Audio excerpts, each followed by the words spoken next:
साथियों नमस्कार, मैं हरिश्चंद्र बर्णवाल इस वीडियो में आप सभी का स्वागत करता हूं। इजराइल ईरान का युद्ध खत्म हो गया दोस्तों। अब दूसरे राउंड का लोग इंतजार कर रहे हैं, कब होगा, कब भड़केगा, क्या होगा। अब युद्ध से किसको फायदा होता है दोस्तों? किसी को नहीं होता। लेकिन युद्ध के बंद होने के बाद भारत को कितना बड़ा फायदा हुआ, भारत की कमाई शुरू हो गई, मैं उस पर फोकस करते हुए आपको कुछ चीजें दिखाना चाहता हूं। और साथ ही दोस्तों ये भी दिखाना चाहता हूं कि प्रधानमंत्री मोदी ने कितना बड़ा कमाल कर दिया। अब ये कहना कई लोगों को ज्यादती लग सकती है, लेकिन मैं आपको एक बात बताता हूं, इस युद्ध को रुकवाने में कहीं ना कहीं प्रधानमंत्री मोदी का बहुत बड़ा योगदान है दोस्तों, बहुत बड़ा योगदान है। ये नेहरू वाली नीति नहीं है, गुट निरपेक्ष वाली, कि तुम भी दूर, सब दूर दूर दूर, हम ही राजा, बस करना धरना कुछ नहीं।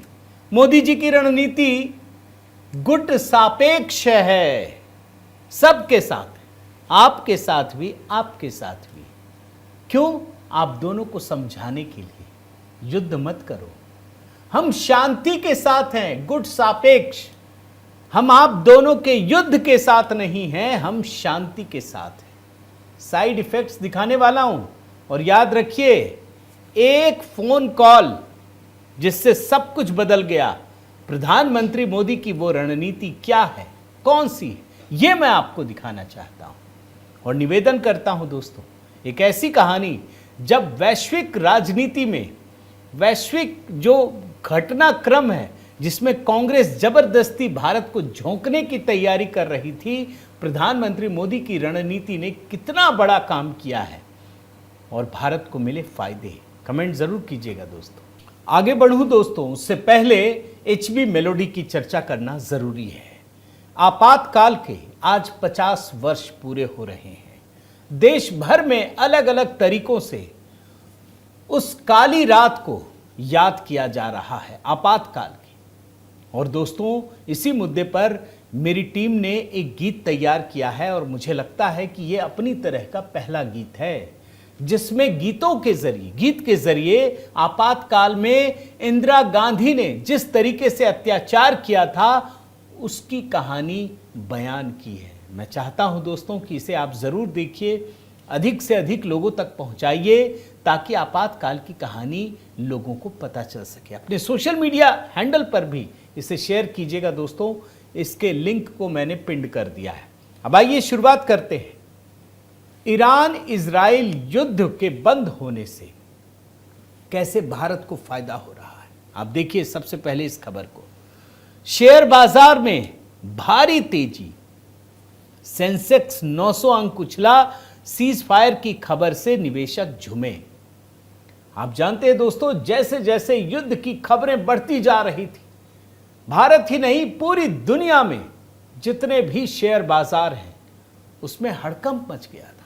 मैं तो आपको भारत के फायदे गिनाने के लिए बैठा हूं। इस वीडियो में आपको दिखाना चाहता हूं ताकि आप समझ जाएं कि ईरान इजराइल युद्ध से भारत को कितना नुकसान हो रहा था और क्या फायदा होने लगा है। शेयर बाजार में अचानक से तेजी आ गई। अब इसका मतलब है दोस्तों कि सीज फायर से कहीं ना कहीं कोई तो संबंध है। हालांकि बाद में हल्का गिरा भी, लेकिन वो फायदे में ही बंद हुआ। लेकिन जो सबसे बड़ा फायदा हुआ वो कहानी आपको इसमें दिखाई पड़ेगी। अडानी के शेयर, अडानी की कंपनी, ये रिपोर्ट देखिए, इससे आपको समझ में आएगा। और अडानी का नाम आते ही कई लोगों में, जैसे कहते हैं ना, हलचल मच जाती है। उसकी वजह क्या है? इजराइल में हाइफा पोर्ट जो अडानी के नियंत्रण में है दोस्तों। जब ईरान हमले कर रहा था ना, तो पूरा का पूरा लेफ्ट लिबरल गैंग मचल रहा था। ये तो इतना सैडिस्टिक गैंग है दोस्तों कि अगर अपनी कंपनियों का कोई नुकसान हो जाए, भारत को नुकसान हो जाए, तो ये उछलने लगता है, मचलने लगता है। अब भैया वहां तो युद्ध बंद हो गया, अब तो नुकसान नहीं होगा। तो अडानी की कंपनी के शेयर जो है उछाल मारने लगे। सबसे अधिक तेजी दिखाई पड़ रही है। और दोस्तों, मैं आपको एक बात बता देता हूं, यह सिर्फ एक कंपनी की बात नहीं है, यह भारत की अर्थव्यवस्था से जुड़ी हुई कहानी है। जब आपके देश के बड़े बड़े उद्योगपति बड़ा बड़ा काम करते हैं तो देश की अर्थव्यवस्था को गति मिलती है। यह दूसरा फायदा है। और सबसे बड़ा फायदा क्रूड की कीमतों में, जो ऑयल की कीमतें हैं ना, उसमें भारी गिरावट आई है। और इतनी बड़ी गिरावट कि हाल के वर्षों में सबसे बड़ी जो गिरावट है वो है, बाजार के जो जानकार है ना, जब ये युद्ध चल रहा था ना, तो ये मानकर चल रहे थे कि कम से कम 110 से 120 डॉलर प्रति बैरल तक इसके दाम पहुंच जाएंगे। युद्ध वहां हो रहा था, दाम तो इंटरनेशनल मार्केट में बढ़ते। लोग मोदी जी की आलोचना करते, मोदी जी को कटघरे में खड़ा करते। युद्ध बंद होने से क्या हुआ, क्रूड ऑयल के दाम तेजी से नीचे गिर गए और अमेरिकन ट्रेडिंग सत्र के दौरान जो कीमतें हैं वो 74.3 डॉलर प्रति बैरल से गिरकर 68.17 प्रति बैरल तक पहुंच गई। 13% की गिरावट, और पिछले एक हफ्ते में ये सबसे निचला स्तर है। दोस्तों, भारत के लिए अच्छी खबर है। क्यों?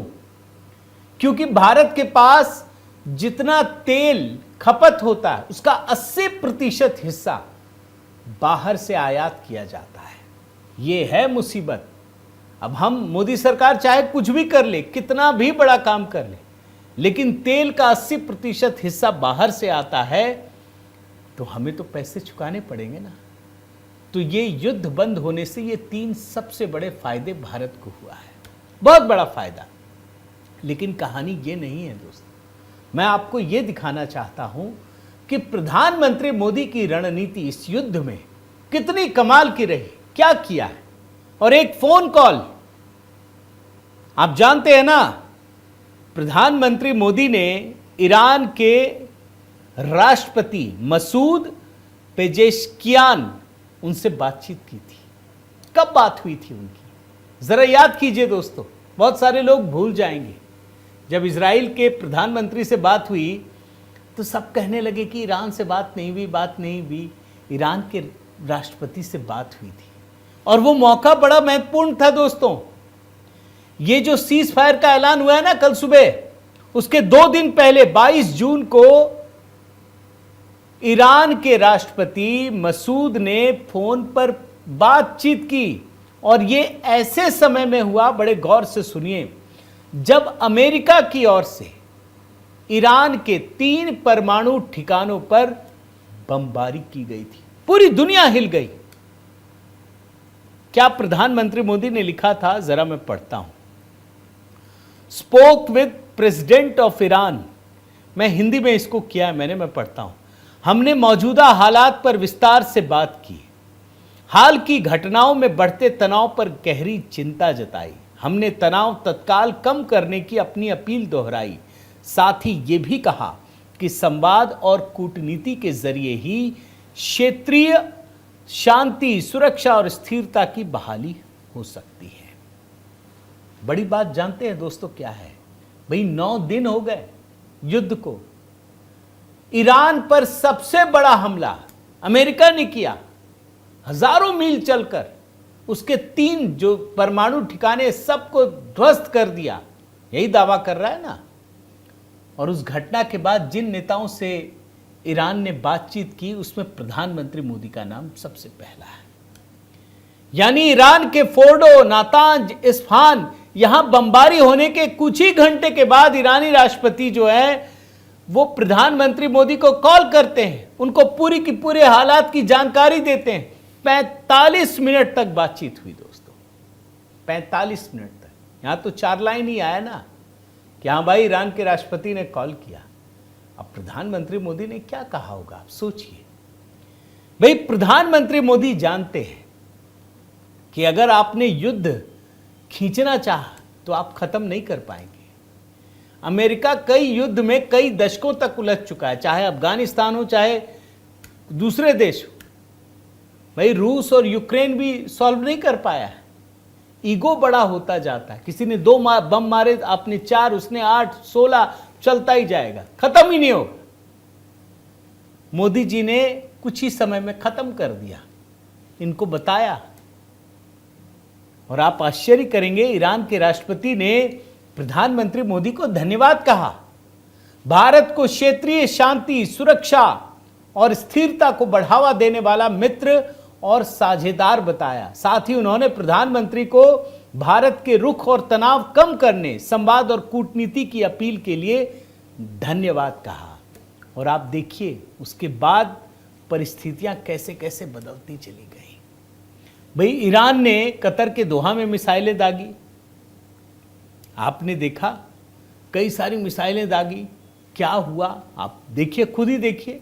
इसके बाद ईरान ने 3 देशों में अमेरिकी सैन्य ठिकानों पर, अब जैसे कतर में अल उदीद सैन्य ठिकाना, इराक में अल असद एयरबेस, सीरिया में कसरक, तीनों अमेरिकी बेस है दोस्तों।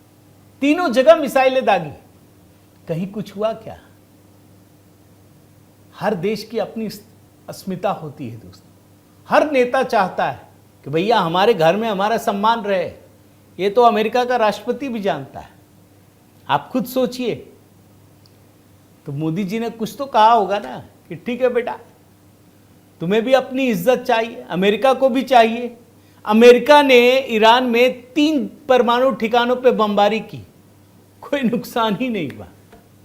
आप समझिए कैसे स्क्रिप्ट लिखी जाती है दोस्तों। पीछे आपको समझ में आ जाएगी कहानी कि लोग युद्ध का माहौल बना रहे हैं, अंदर कुछ और हो रहा है। अमेरिका ने 3 परमाणु ठिकानों पर हमला किया, उसके सारे यूरेनियम बच गए। कमाल है ना। ईरान ने अमेरिका के 3 ठिकानों पर हमला किया, अमेरिका को कोई नुकसान ही नहीं हुआ।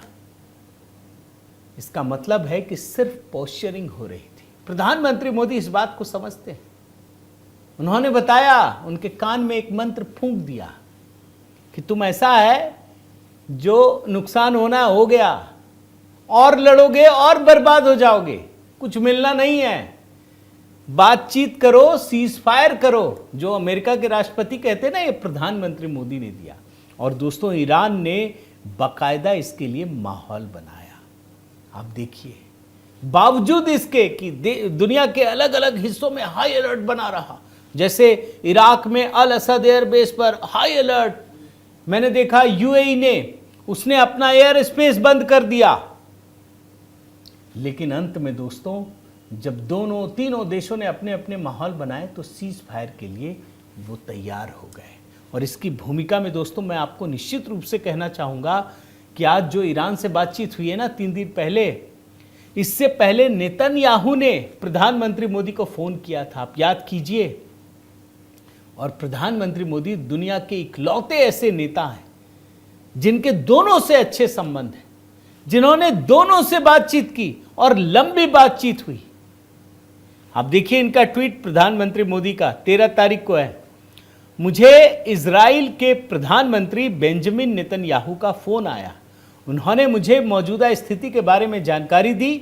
मैंने भारत की चिंताओं को साझा किया और क्षेत्र में शांति और स्थिरता की शीघ्र बहाली की आवश्यकता पर जोर दिया।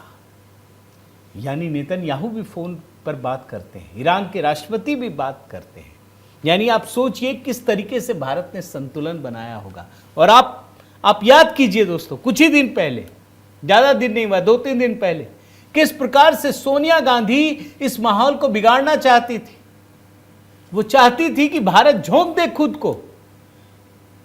अमेरिका, ईरान, इजराइल सब अपनी अपनी स्क्रिप्ट पर काम कर रहे हैं। और सोनिया गांधी कह रही थी कि तुम झोंक दो। भारत ने ऐसा नहीं किया दोस्तों। मैं आपको कुछ एग्जाम्पल दिखाता हूं। अभी शंघाई सहयोग संगठन 13 जून को इन लोगों ने बैठक करके इजराइल की आलोचना की। भारत शामिल नहीं हुआ। बस हमारे विदेश मंत्री एस जयशंकर ने ईरान में अपने समकक्ष से बात की। संघाई कोऑपरेशन ऑर्गेनाइजेशन में दोस्तों डोभाल साहब पहुंचे।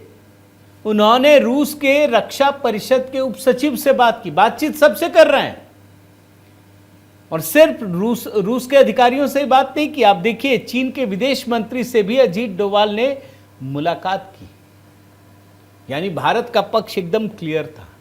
कि ना हम आपके साथ हैं ना हम आपके साथ हैं, हम सिर्फ शांति के पक्षधर हैं। अगर आप दोनों शांति की मेज पर आना चाहते हैं तो हम आपके साथ हैं। और दोनों देश इस बात को समझ रहे थे दोस्तों। और इसीलिए आप देखिए, जब भारतीय फंसे होने की बात सामने आई और ये लगा कि उनको वापस लाना है, तो आपने देखा होगा कि किस प्रकार से इजराइल ने भी मदद की। इजराइल से भारत सरकार 300 भारतीय नागरिकों को लेकर वापस लौटी। और यही हाल ईरान में भी है। ऑपरेशन सिंधु के तहत 1700 से अधिक भारतीयों की भारत में वापसी हुई। यानी ये युद्ध दोस्तों अगर सही मायने में देखिए तो भारत के लिए भी एक अग्नि परीक्षा की तरह था। और मैं मानता हूं कि प्रधानमंत्री मोदी की रणनीति में, प्रधानमंत्री मोदी ने जिस प्रकार की नीति अपनाई, उसमें भारत पूरी तरह से सफल रहा। आपकी क्या राय है दोस्तों? इस युद्ध में भारत की भूमिका किस प्रकार की रही? क्या प्रधानमंत्री मोदी ने सही तरीके से अपनी नीतियों को अपनाया या फिर उसमें कोई चूक आपको नजर आती है? मैं चाहता हूं जरूर कमेंट करके बताइए दोस्तों। साथ ही आपसे निवेदन करता हूं कि अगर आपने चैनल सब्सक्राइब नहीं किया है तो जरूर कीजिए, लाइक कीजिए, बेल आइकन दबाइए। और हाँ, आपातकाल पर दोस्तों आज ये दिन जरूर देखिए, इस गीत को अधिक से अधिक लोगों तक पहुंचाइए। बहुत बहुत धन्यवाद। जय सिया राम।